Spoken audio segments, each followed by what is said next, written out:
Olá, caros concursandos, caras concursandas, tudo bem? Vamos dar prosseguimento à nossa disciplina de processo do trabalho, continuar falando sobre provas. Comecemos pela prova testemunhal. A prova testemunhal é muito importante no processo do trabalho, inclusive os leigos criticam o processo do trabalho por conta de uma dependência exagerada da prova testemunhal. A prova testemunhal, ela traz problemas em todos os ramos, em todos os processos, no processo civil, no processo penal. No processo penal é muito comum a crítica que se dá em sentenças condenatórias baseada na prova testemunhal de policiais militares. Por vezes se condena apenas com o depoimento, com a prova testemunhal do policial militar. Então veja, temos que ter cuidado com essas críticas que não encontram muita base. Há um ataque ao direito do trabalho, ao direito processual do trabalho. Isso é comum, principalmente em épocas de crise econômica e financeira. Então nós temos que nos ater à questão jurídica, ao aspecto normativo jurídico do processo, do ramo da ciência do direito discutido. As críticas, elas são críticas, muitas delas são críticas bem postas, bem fundamentadas, temos que debater, temos que criticar, mas não podemos cair no erro, no equívoco de criticar, por conta de preconceitos, por conta de estereótipos, por conta de clamores populares ou, melhor dizendo, clamores de setores específicos que têm interesse na crítica sem fundamento, naquela crítica agressiva, que não encontra correspondência ou pelo menos não tem uma base jurídica que se possa chamar ou ser tida como razoável. A prova testemunhal é muito importante no processo do trabalho. Número de testemunhas. Anotem aí. No procedimento ordinário, no rito ordinário, cada parte poderá arrolar 3 testemunhas. No rito sumaríssimo, serão 2 testemunhas. E, no inquérito para apuração de falta grave, 6 testemunhas. Então, a CLT traz em suas disposições a previsão do número de testemunhas a depender do rito do procedimento. Se ordinário, 3, se sumaríssimo, 2, se ação especial, inquérito para apuração de falta grave, 6 testemunhas. As testemunhas. Cabe rol de testemunhas no processo do trabalho? Veja, a CLT não prevê a necessidade de depósito de um rol de testemunhas. Pelo contrário, o artigo 845 diz que as partes levarão suas, ou melhor, produzirão suas provas em audiência. A CLT vai dizer que as testemunhas comparecem em audiência independentemente de intimação. O reclamante e o reclamado têm o dever processual de levar suas testemunhas, independentemente de intimação. Cabe intimação? Excepcionalmente caberá a intimação. Se a parte comprovar que a testemunha, se ela desconfia, se ela tem elementos para dizer que a testemunha, mesmo convidada, não irá comparecer, ela pode justificadamente pleitear ao juízo trabalhista a intimação judicial das testemunhas. Mas a regra é que as testemunhas compareçam independentemente de intimação. Se no dia da audiência a testemunha não comparecer e ficar provado que a testemunha foi convidada ou um atestado médico, o advogado da parte apresentar um atestado médico da testemunha ou tiver algum fato que tenha realmente impedido a testemunha de comparecer, o juiz poderá suspender a audiência designar uma audiência em continuação, uma nova audiência, e determinar a Secretaria da Vara do Trabalho que expeça, que emita as intimações para comparecimento das testemunhas. No rito sumaríssimo, há uma previsão interessante da CLT.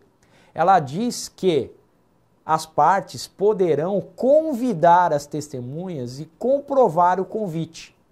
Elas poderão encaminhar um convite pelo correio, pelos correios, uma correspondência com aviso de recebimento, convidando as testemunhas para comparecerem na audiência, apontar a data e o horário da audiência.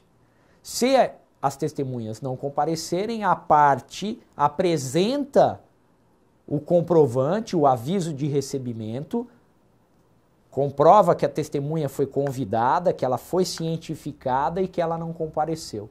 E daí o juiz determinará a expedição de notificações, de intimações judiciais. Esse procedimento previsto para o rito sumaríssimo aplica-se ao rito ordinário. Já era possível, embora não houvesse uma previsão expressa, agir dessa forma. Com a previsão do rito sumaríssimo, fica ainda mais evidente a possibilidade e a aplicação no rito ordinário. Ora, se no rito sumaríssimo, que quer ser ainda mais célere que o rito ordinário, é possível comprovar que a testemunha foi convidada, não compareceu e pleitear a intimação judicial, por que não seria possível fazê-lo no rito ordinário? Ok? Então, fica a dica, e isso está positivado na CLT.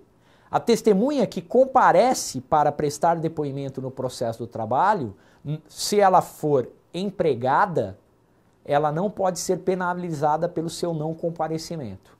O empregador não pode descontar o salário do seu empregado que presta depoimento como testemunha no processo trabalhista. A CLT também deixa isso bem claro, deixa isso evidente. A testemunha poderá ser impedida ou suspeita e poderá também estar incapacitada para prestar depoimento. A CLT prevê o impedimento e a suspeição da testemunha. O CPC também prevê. A CLT devem ser aplicados os preceitos do Código de Processo Civil em caráter supletivo ao processo trabalhista, ou seja, as causas de incapacidade, suspeição e impedimento do CPC se aplicam ao depoimento testemunhal do processo trabalhista. Caberá ao advogado do reclamante e do reclamado contraditar a testemunha incapaz, suspeita ou impedida. Ele faz essa contradita após a qualificação da testemunha qualificada, e logo antes de começar o seu depoimento, o advogado pode contraditar a testemunha incapaz, impedida ou suspeita. Se o juiz acolher a contradita, a testemunha não será ouvida. Contudo, o juiz poderá, se entender necessário, a parte também pode requerer que a testemunha seja ouvida como mero informante. O que isso quer dizer? Que a testemunha não terá o compromisso legal de dizer a verdade. Como testemunha, ela deve dizer a verdade. Se mentir, ela pratica o crime de falso testemunho. Caso acolhida a contradita, a testemunha poderá, pessoal, ser ouvida como mera informante. Só que aí ela não terá o dever de dizer a verdade. Ela não estará juramentada na expressão do direito norte-americano.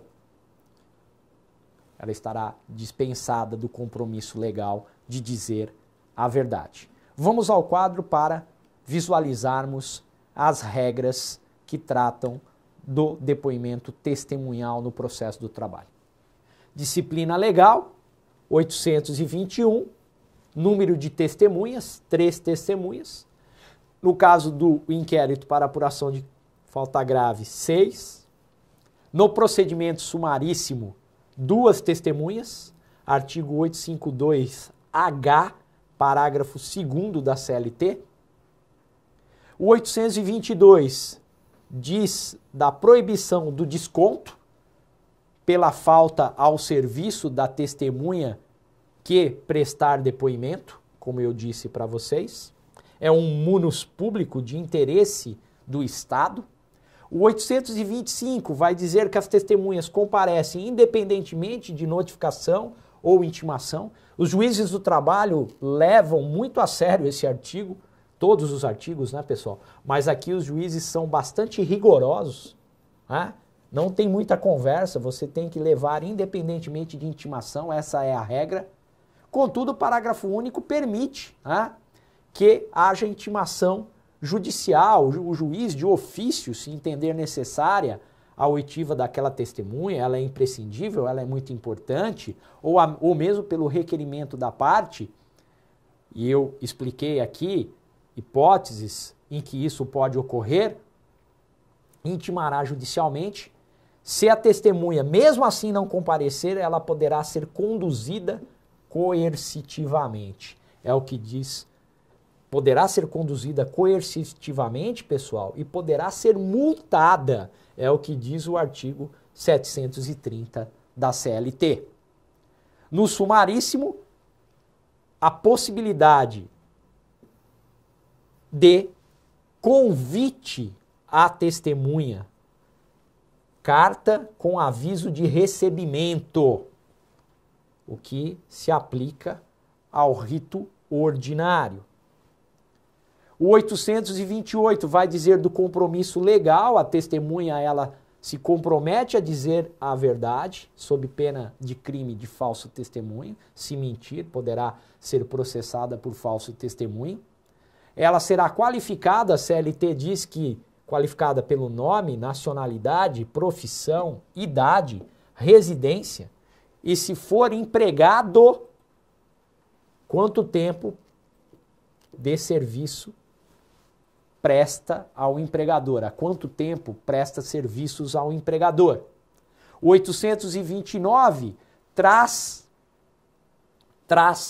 causa de impedimento da testemunha.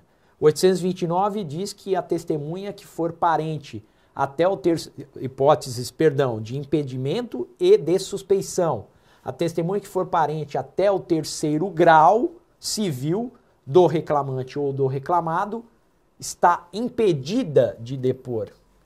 A testemunha que for amiga íntima ou inimiga de qualquer das partes também está impedida de depor.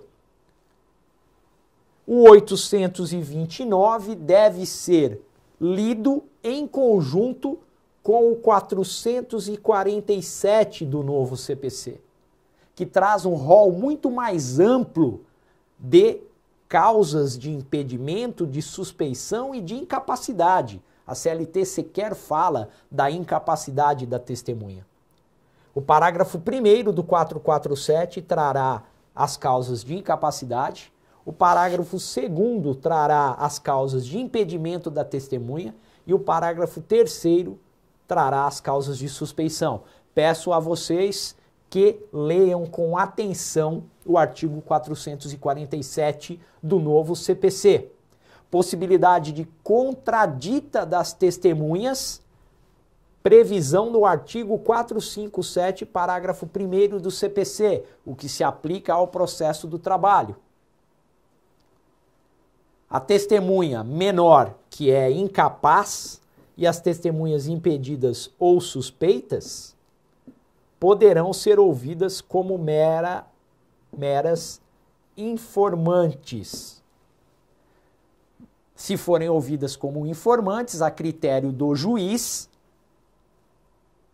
não serão compromissadas. As informações transmitidas serão analisadas pelo juiz em cotejo com o restante do conjunto probatório. O juiz vai confrontar o depoimento com o restante, com o conjunto probatório do processo. Artigo 447, parágrafos 4º e 5º do CPC. Considerações importantes, continuemos no quadro, muito importante, gravem isso. Súmula 357 do TST. O fato da testemunha estar litigando contra o mesmo empregador, estar litigando ou de ter litigado, não a torna suspeita. Ou seja, se eu sou empregado e arrolo como testemunha um colega de trabalho ou um ex-empregado da empresa que eu estou processando, do empregador que é o réu reclamado do meu processo, essa testemunha não será suspeita. É o que diz a súmula 357. Isso é bastante cobrado nos concursos. Então, redobrada atenção ao 357 do TST. No caso do procedimento ordinário, os depoimentos são reduzidos a termo. E aí o sumaríssimo diz que o magistrado vai inserir na ata apenas as informações úteis à solução da lide. Ou seja, parece querer dizer que o juiz só vai lançar o depoimento, só aquilo que ele reputar útil.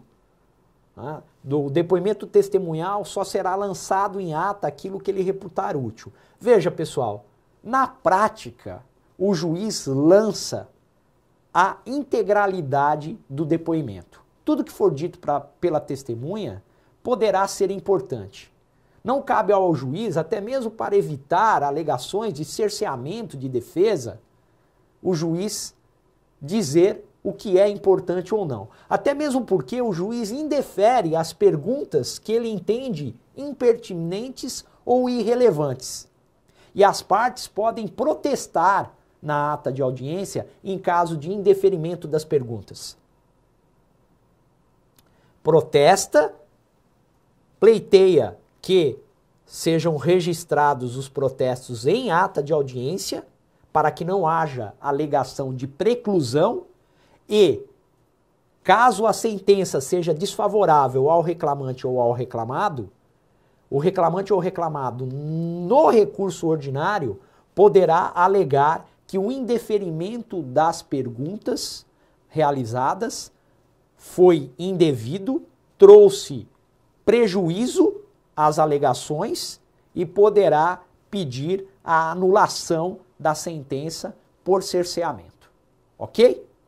Mas eu coloquei apenas para que saibam, né? E isso é perguntado em provas objetivas, em testes, vem sempre lá, né, uma alternativa dizendo, olha, no procedimento sumaríssimo, o magistrado colocará em ata apenas as informações úteis à solução da lide. Isso se aplica ao depoimento pessoal e ao depoimento de testemunhas. Mas na prática, o juiz já controla a pergunta. Se ele entende que a pergunta é relevante e pertinente, o depoimento da testemunha é importante, é pertinente, é relevante e deve estar registrado em ata. Testemunha, sobre prova testemunhal, era o de mais importante, aquilo que é peculiar ao processo trabalhista. As regras do processo civil se aplicam ao processo do trabalho. Trouxemos aqui as regras da CLT e aquilo que é mais importante no processo civil. Vamos falar agora sobre perícia. A prova pericial também é admitida no processo do trabalho.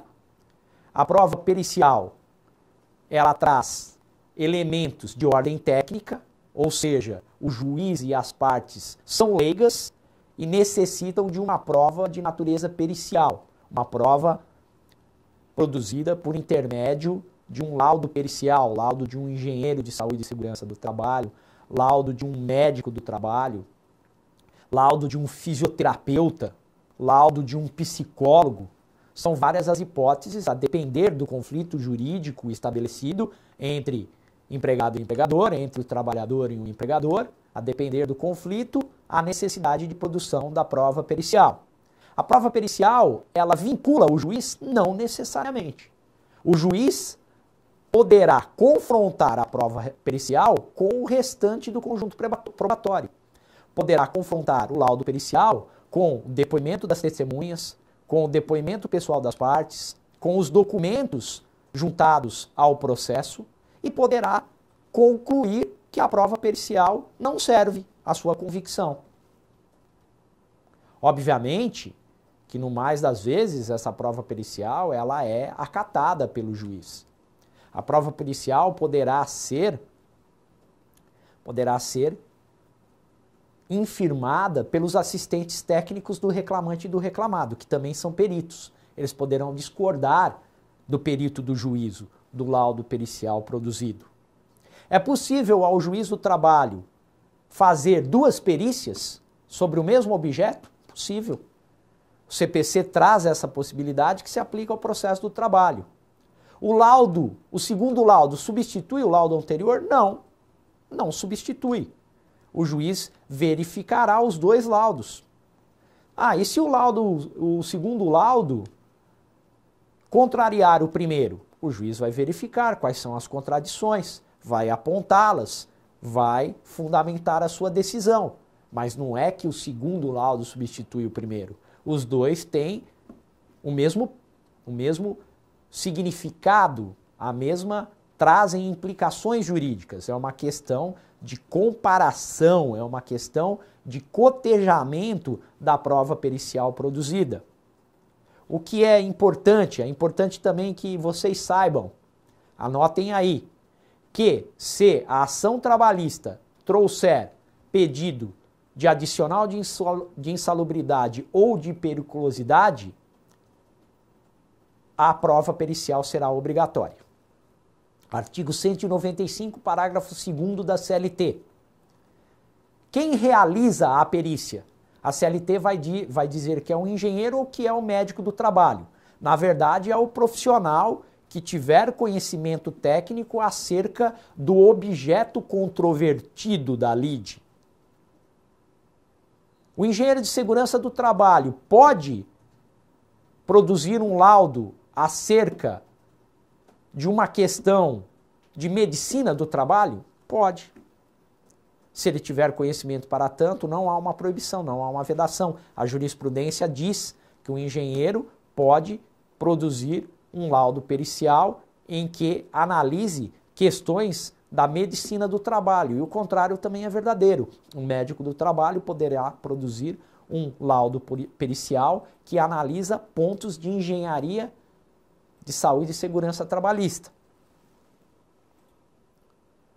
No processo do trabalho, muito importante, assim como no processo civil, mas no processo do trabalho, a Lei 5584 de 1970 dirá que o juiz, normalmente na audiência, na primeira audiência, quando ele se depara com uma produção de prova pericial, se ele entender que a prova pericial se faz necessária, ele nomeia, na verdade ele não nomeia, ele aponta o perito, ele concede prazo para que as partes tragam os seus quesitos, as suas perguntas ao perito e indiquem, se quiserem, assistentes técnicos.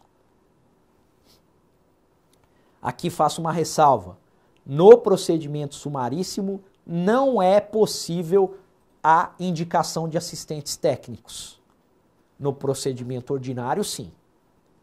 E também o juiz estabelecerá um prazo para a entrega do laudo pericial.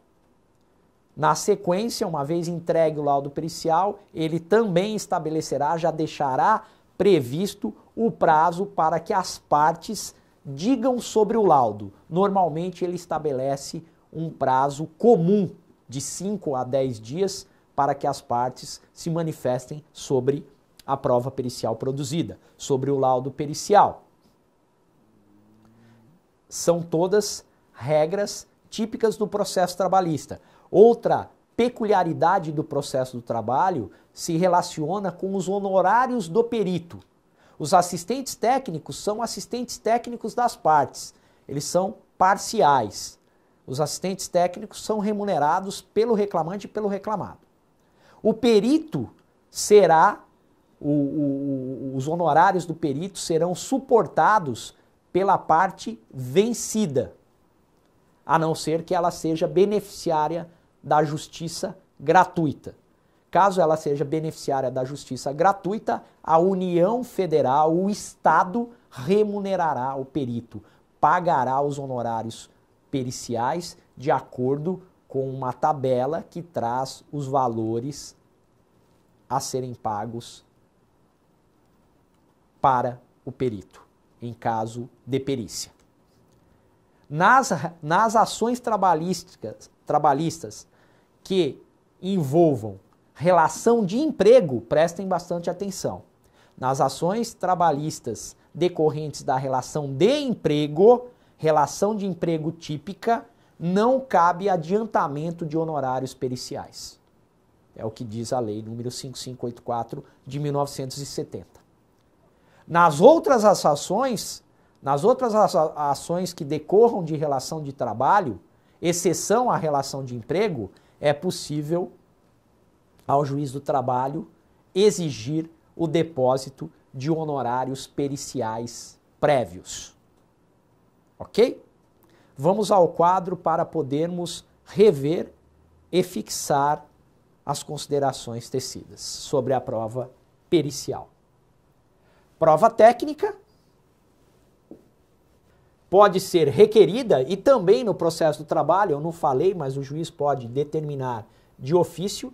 Se insere essa possibilidade, ela advém do que está disposto no artigo 765 da CLT.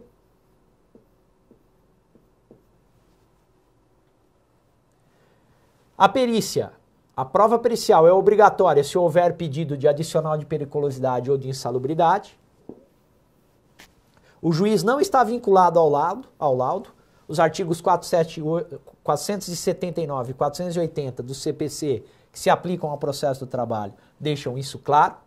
Ele poderá formar seus elementos com sua convicção a partir de outros elementos que estiverem no processo, conjunto probatório. A segunda perícia não substitui a anterior.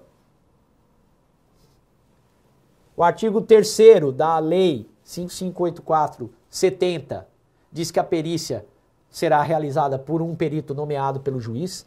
Antigamente, o CPC anterior exigia um termo de compromisso do perito, um termo de nomeação. E juízes trabalhistas também entendiam pela necessidade.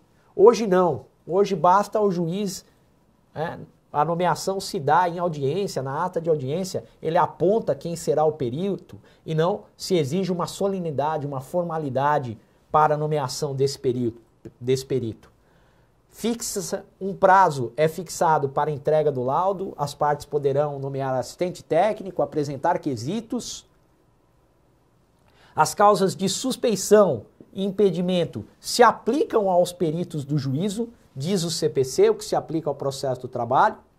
O 790B da CLT diz que os honorários periciais deverão ser suportados por quem for sucumbente no objeto da perícia. Na verdade, quem for sucumbente no processo vai arcar com os honorários periciais, salvo se for beneficiário da justiça gratuita. E, salvo nas ações decorrentes da relação de emprego, o depósito prévio dos honorários periciais não poderá ser exigido. Aqui a questão da perícia de insalubridade e periculosidade pode ser realizada por médico ou por engenheiro. Cada qual poderá adentrar no mérito técnico da questão de medicina ou de engenharia do trabalho. Não importa que seja médico ou que seja engenheiro, é possível. É possível. A OJ 165 da SDI 1 do TST, Seção de Dissídios Individuais número 1 do TST, apenas exige que seja um profissional devidamente qualificado, com conhecimento da matéria. Se o estabelecimento estiver fechado e não for possível inspecionar o local de trabalho, o meio ambiente do trabalho, não há como fazer o exame pericial. Mas nesse caso o juiz vai se valer de outros meios de prova. O juiz não pode deixar de julgar sob a escusa de que não é possível realizar determinada prova. Ele tem que decidir. Para tanto, ele se valerá da prova testemunhal, se valerá da prova emprestada, se valerá de fotos, de registros do ambiente trabalhista quando a empresa estava em funcionamento, enfim, de todas as provas em direito admitidas. É o que está dito na OJ número 278 da SDI 1 do TST. E, por fim, eu já comentei com vocês a súmula 293 do TST, o princípio da extrapetição. O juiz não fica vinculado ao agente insalubre descrito na petição inicial. Se o autor pleiteia adicional de insalubridade por ruído excessivo e o perito visita o local de trabalho e diz não há ruído excessivo, mas há insalubridade por conta do risco químico, contaminação química. Mesmo que a inicial não tenha dito absolutamente nada sobre o risco químico, o juiz poderá condenar ao pagamento do adicional de insalubridade por agente insalubre diverso daquele que foi descrito na petição inicial. Princípio da extrapetição, muito importante, súmula 293 do TST, que já foi objeto de discussão em aulas anteriores. Além da prova pericial, é possível a inspeção judicial no processo trabalhista, aplicação do CPC, a CLT não fala absolutamente nada e não há leis esparsas tratando da inspeção judicial. O juiz pode, a requerimento da parte ou de ofício, fazer uma inspeção acompanhado de peritos. Ele pode parar a audiência de instrução e falar para as partes: vamos até o local de trabalho, eu quero inspecionar o estabelecimento empresarial. Também é possível a prova emprestada, muito comum. Há uma prova pericial produzida em outro processo de um colega meu de profissão contra o mesmo empregador, uma prova pericial que foi favorável ao reclamante, a minha alegação é idêntica, eu posso me valer da prova pericial produzida no outro processo. Eu posso me valer da prova testemunhal produzida no outro processo. Aqui no quadro, vocês veem considerações acerca da inspeção judicial e acerca da prova emprestada. Alegações finais, já tratamos uma vez terminada a instrução, produzidas todas as provas, o juiz encerra a instrução e dá às partes a oportunidade para alegações finais. Já comentamos ao tratar da audiência. Encerramos a aula sobre provas. Na próxima aula vamos falar sobre sentença no processo do trabalho e coisa julgada. E depois já partiremos para o estudo, a parte final do nosso curso, acerca dos recursos trabalhistas. Continuemos juntos, espero vocês na próxima aula, bons estudos, continuem conosco, PCI Concursos, um abraço, até lá.